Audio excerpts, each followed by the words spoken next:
di baco idu idi rantau sakit ijo sanang di tangguang surang jauhnya kampung bilo tasilau ayah jo mande ya co mambayang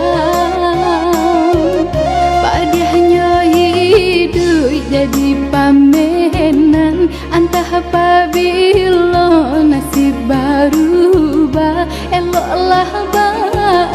bagari tangan biar den jalan kampung nanti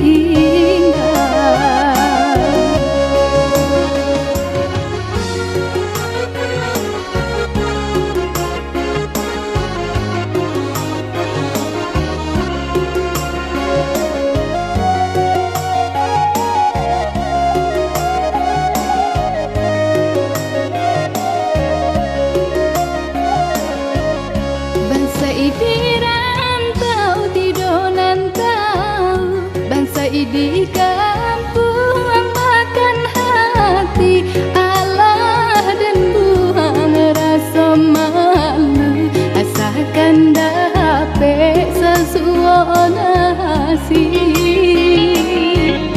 Oi para sayang sian nak dagang nasib tak gantung di badan surang usah diarok sana kandung sampai bata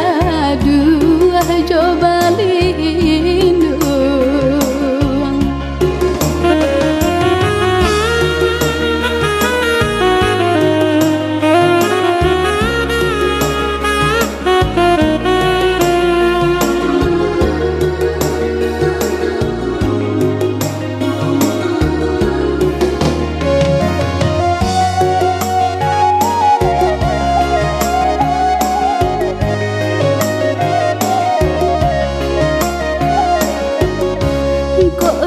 Baco idu idi rantau sakit ijo sanang di tangguang surang jauhnya kampung bilo tasilau ayah jo mande ya co mambayang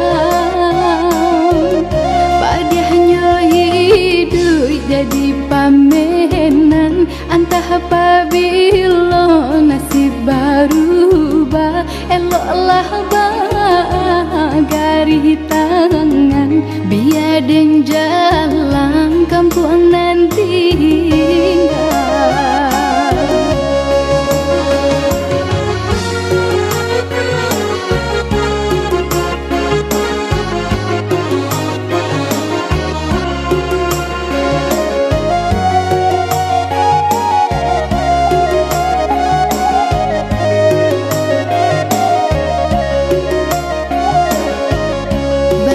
di rantau tido nantau bangsa di kampung makan hati Allah dan buang rasa malu asalkan dapat sesuatu nasi.